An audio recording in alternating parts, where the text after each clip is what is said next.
Alors je vais commencer tout d'abord par remercier le château de nous accueillir dans ce magnifique auditorium pour cet événement qui est un événement marquant de notre histoire, de l'histoire de notre barreau, et également un événement marquant pour tous ceux qui vont participer. La participation à un concours d'éloquence, c'est toujours donner le meilleur de soi-même pour le montrer aux autres.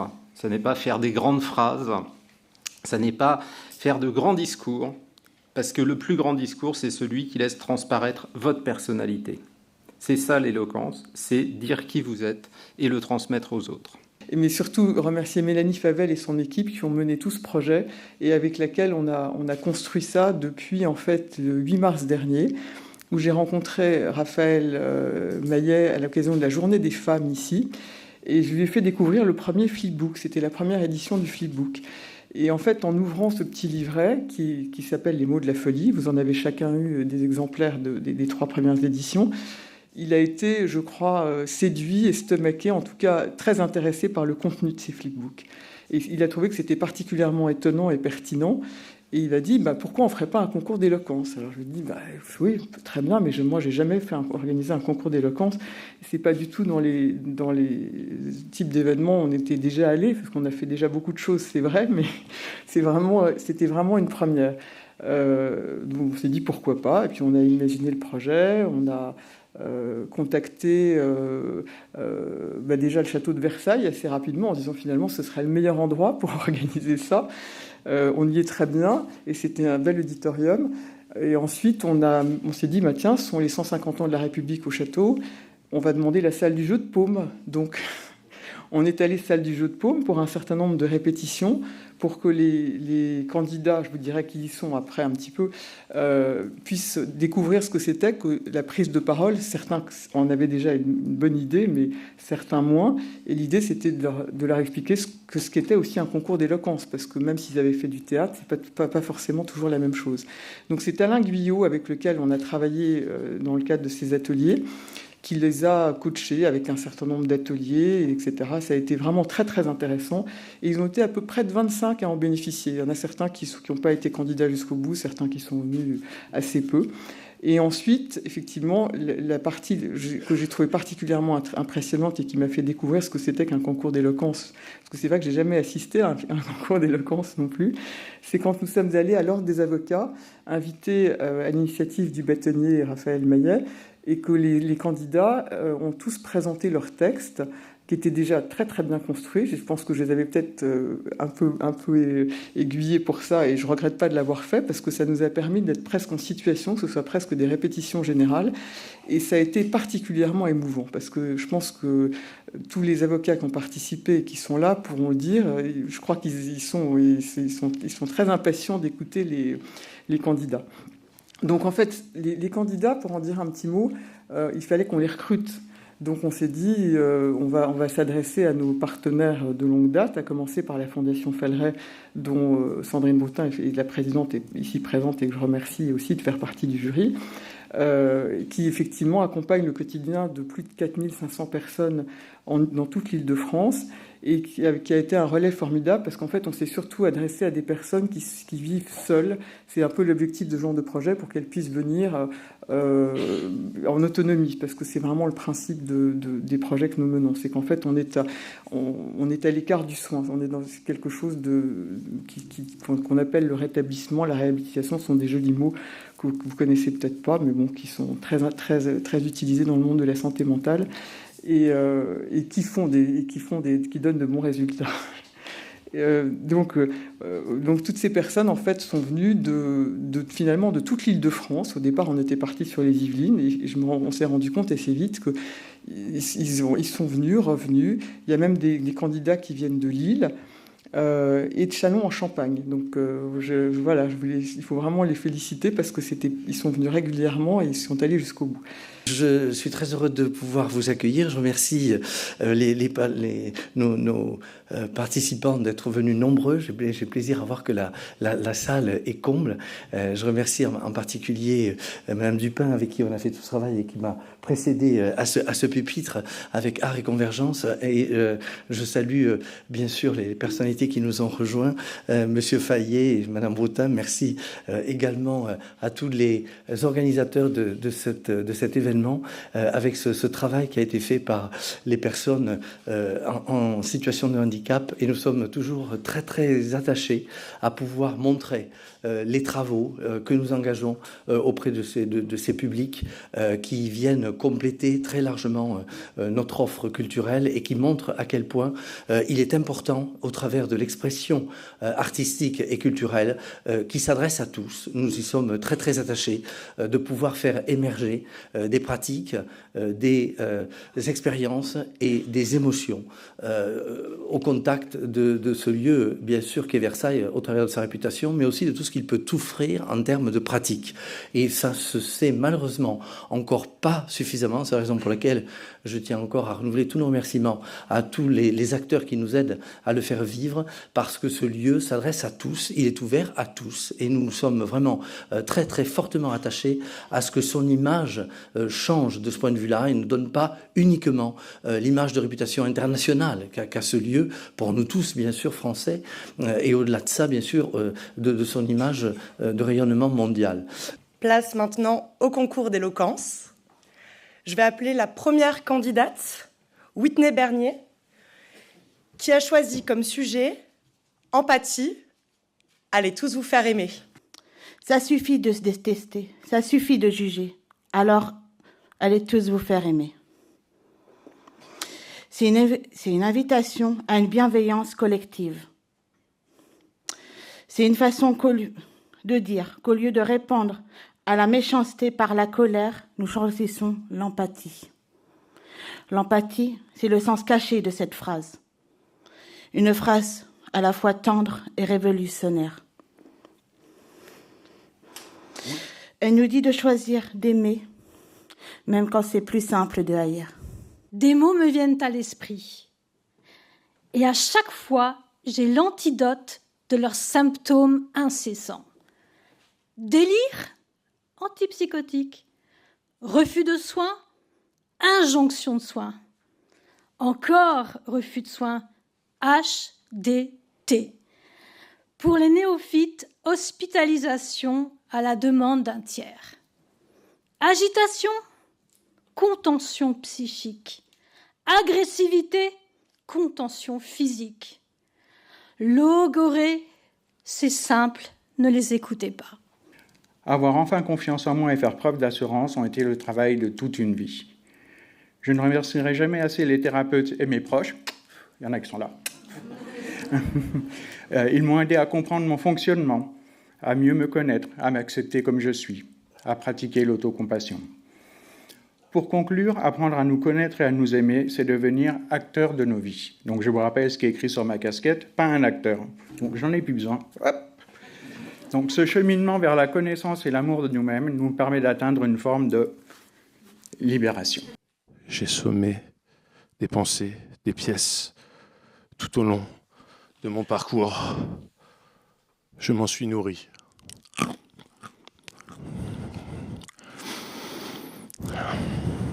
J'ai l'impression d'être fait de la même matière que mes rêves.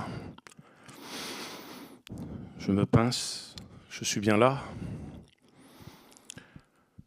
Le jeu d'échecs m'a beaucoup aidé. Comme Pascal, 13 ans dans ma vie, 2 mois et 9 jours. C'est mes piliers. La légèreté, la parole, l'éloquence peut-être. Chaque mot, avalé, ignoré, maltraité, va nourrir mes addictions. Chacun de ces mots est une partie de moi. Les libérer, c'est me libérer. Quand place à l'entrée ou le plat, une explosion de saveurs. Et oui, bien sûr, sans sel, pour préserver ce goût, cette étincelle.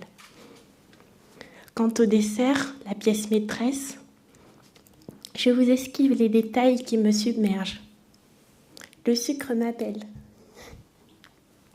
C'est ainsi que parfois je me laisse aller à écrire la délicatesse sur les pages d'un papier bien rangé, dans son étreinte étroitesse. Les lettres en désuétude, tout arbore les sentiments d'amertume ou de complétude.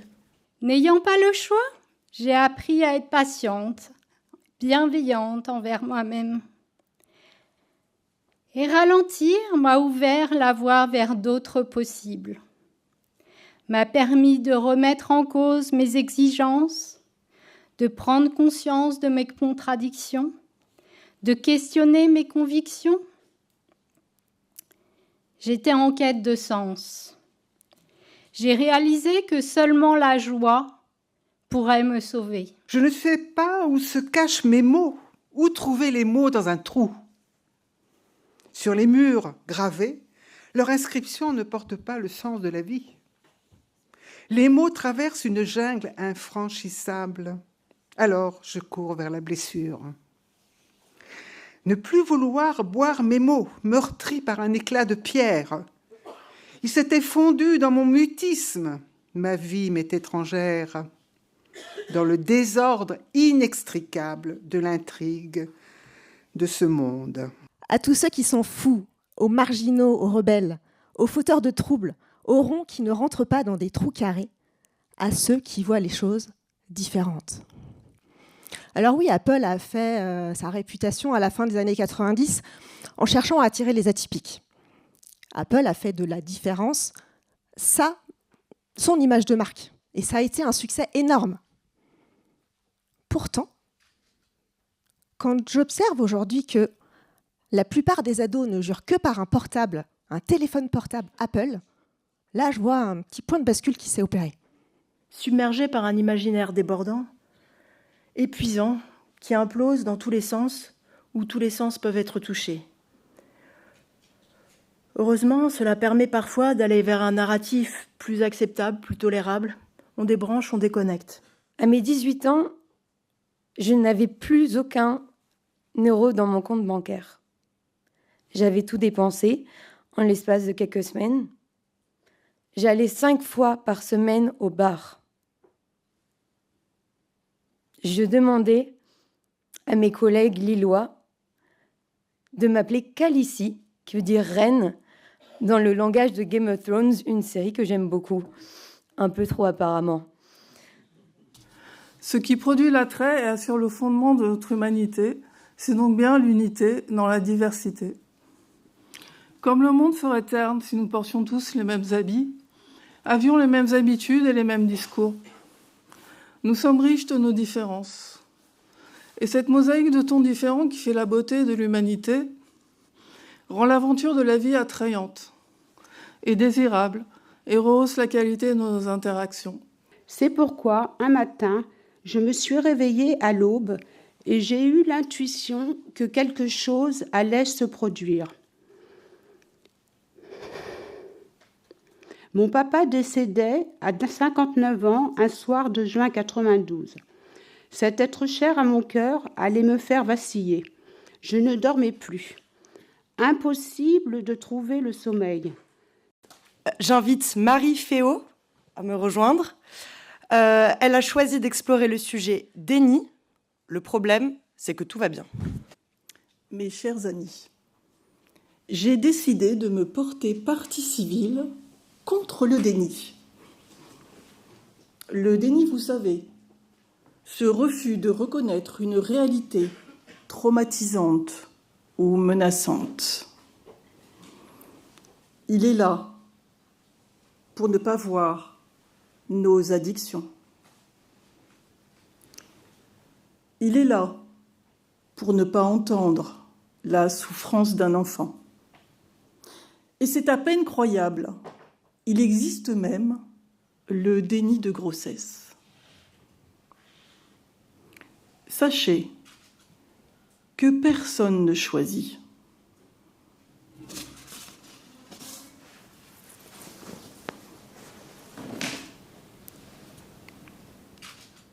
En moi,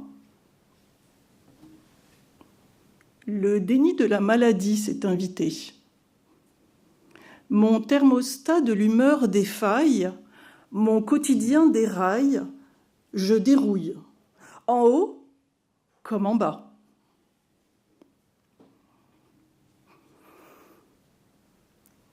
La tempête dans les haubans,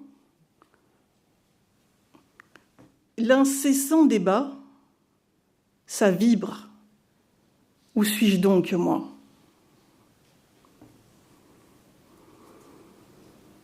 Toutes ces journées, toutes ces semaines, au fond de mon lit.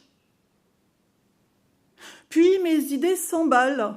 Cette année, c'est sûr, j'aurai le prix Goncourt pour un livre que je n'ai pas commencé à écrire. Perché. Sacrément perché. Du lithium, docteur ? Pourquoi faire ? Je prendrai rendez-vous plus tard.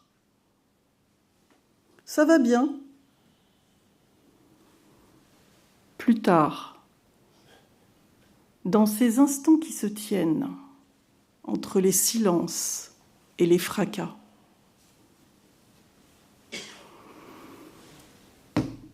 Le déni. Quelle belle invention! Une protection extraordinaire, un incroyable moyen de ne pas régler un problème, puisqu'il n'y a pas de problème.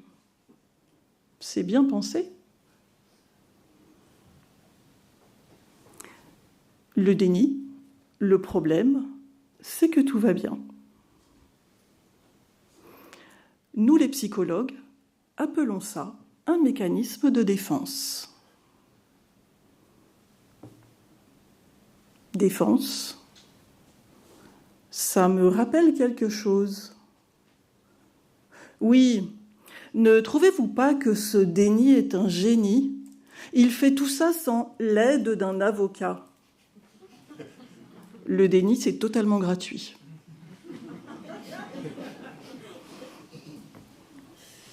Déni, petite mécanique de génie. Déni, petite mécanique de génie. Dans notre duel, j'ai eu.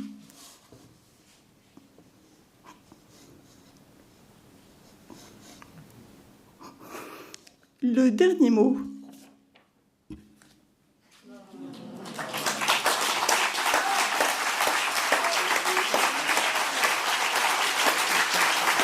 Nous poursuivons avec Angélique Procope, dont le sujet est stress, pathologique ou nécessaire, tout est dans le dosage. Mesdames et messieurs, bonjour.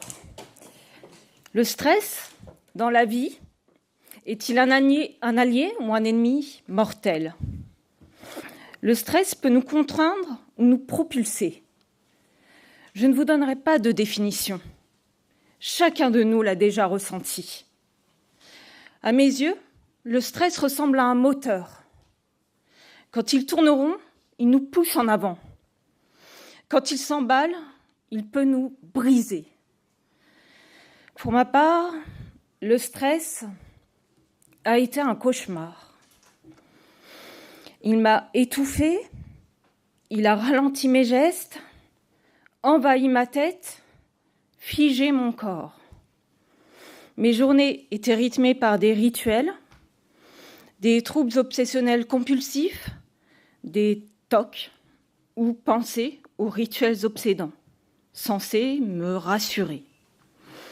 Mais ces TOC me dévoraient. Ils engloutissaient mon temps, mon énergie, ma respiration. Je ne voyais pas de fin à cette spirale. J'étais à bout de force, suffocant. Et puis, ce fut la maladie, l'anorexie mentale. Le stress, alors, m'avait échappé. Il contrôlait tout. Je redoutais le monde extérieur, sous le poids du regard des autres. J'avais peur d'exister, peur d'être moi-même. Je cherchais à tout maîtriser. Mon corps, mes sensations, mon assiette, jusqu'à devenir un squelette sur pattes. Je voulais fuir loin de tout. Je traversais des nuits sombres. J'étais hantée par l'envie de tout arrêter. Non par romantisme morbide, mais par désir de silence. Un silence pour échapper au vacarme du monde. Et pourtant, même dans le noir, une étincelle persistait, minuscule, vacillante, mais vivace. Et devinez qui m'a sauvée? Vous ne devinez pas? Eh bien, c'est mon stress. Oui, ce tyran sans nom est devenu un allié. Je l'ai domestiqué. Plutôt que de le subir, je l'ai appelé par son nom. J'ai ralenti mes ruminations. J'ai respiré, calmement, profondément, pour retrouver le goût de la vie. Aujourd'hui, je suis plus stable, fragile peut-être, lucide assurément. Je sais que la rechute n'est jamais exclue. Mais je sais aussi, tomber, ce n'est pas disparaître. Se relever, c'est un choix. Un choix que je peux faire encore et encore. Le stress n'est plus mon ennemi. Il est cette lumière rouge, clignotante dans un coin de mon cerveau, cette alarme qui murmure « Attention, tu existes !» Si je l'écoute, sans le laisser hurler, alors oui, dans la vie, le stress est utile, à condition de le doser sans excès. Ainsi, j'ai choisi de vivre. Merci.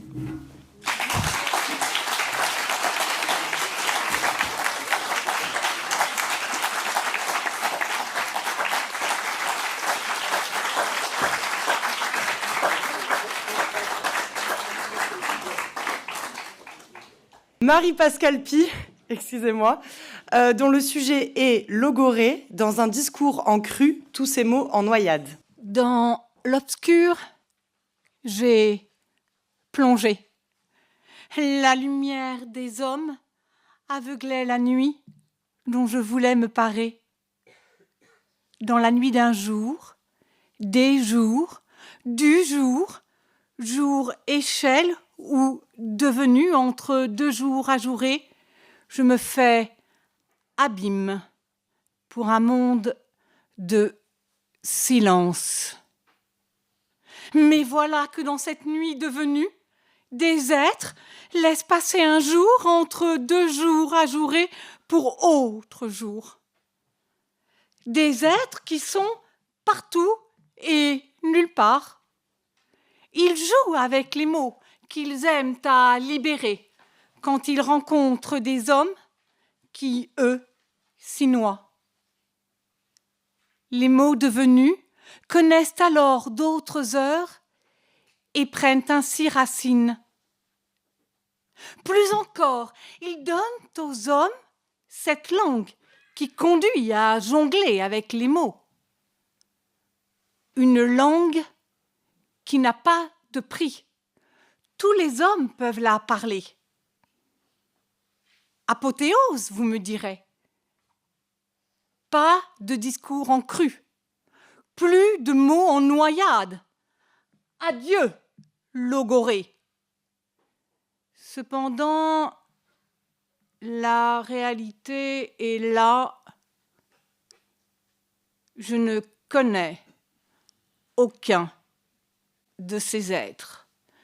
Je ne peux que tomber, chuter, me relever, chercher un guet, mais je suis fatiguée, si fatiguée de ce discours en cru, de tous ces mots en noyade qui n'ont de cesse de m'accabler, de m'embourber, de m'enfermer. Serais-je donc destinée à vivre de silence Évidemment pas. Je connais une langue, moi aussi. Une langue qui a un prix.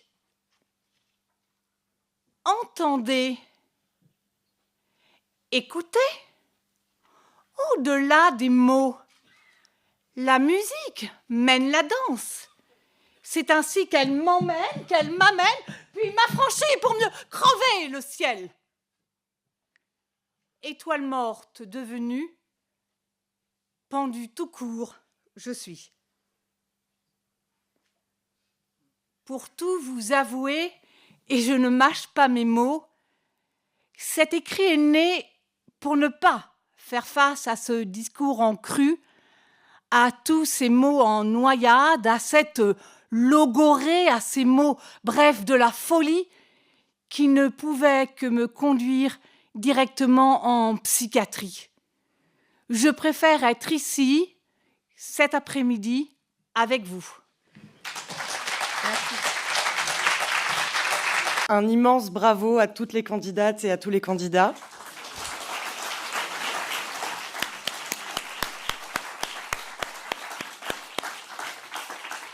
Et c'est donc maintenant au tour du jury de délibérer. Le jury, après en avoir délibéré. Je vais tout d'abord dire un petit mot général, parce que on vous a vu, pour certains, pour 3 prestations.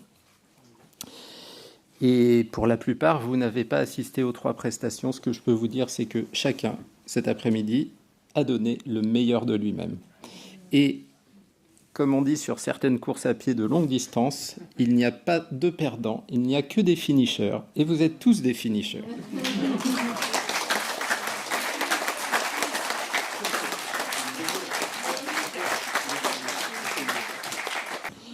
Alors, il nous fallait, comme pour les Jeux Olympiques, un podium. Et je vais donc appeler, dans l'ordre décroissant, du 3e au 1er.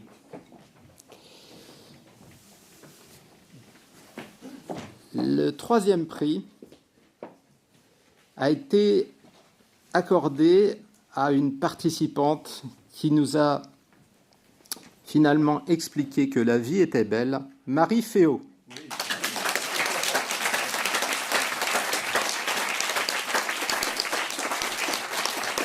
Félicitations.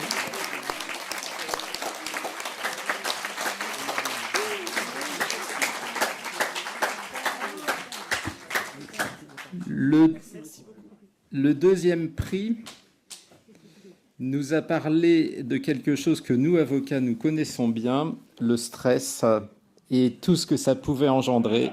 2e prix pour Angélique Procope.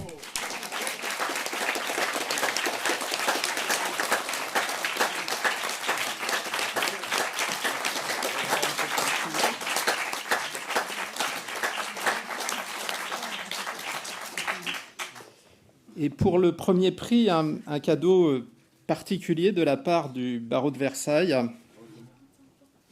qui est 2 places pour venir assister à un événement que le monde entier nous envie, qui est la revue des jeunes avocats, qui aura lieu, je le dis déjà, le 28 novembre prochain, le 28 novembre 2026. Il faut réserver le théâtre Montancier un peu à l'avance. Et donc, le prix, ce sont 2 places qui sont offertes pour cette soirée. Et vous verrez, vous passerez une très bonne soirée. Il n'y a pas besoin d'être avocat pour l'apprécier. Et je vous invite tous, d'ailleurs, à retenir cette soirée du 28 novembre 2026. Alors, je n'ai pas d'action dans la revue parce que généralement, c'est le bâtonnier qui a la tête de Turc. Donc, c'est vraiment sans intérêt de ma part. Mais vous passerez un très bon moment. Et le 1er prix est digne de monter sur les planches d'une scène de théâtre, puisque c'est Marie-Pascale Pie qui a été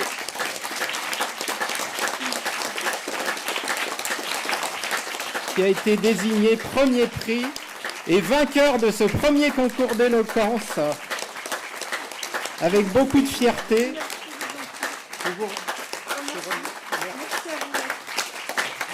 Merci beaucoup. Merci d'être venu assister à ce concours. Merci d'avoir partagé ces moments agréables. Bien, pour moi, mon mandat se termine à Versailles dans un feu d'artifice. Merci beaucoup.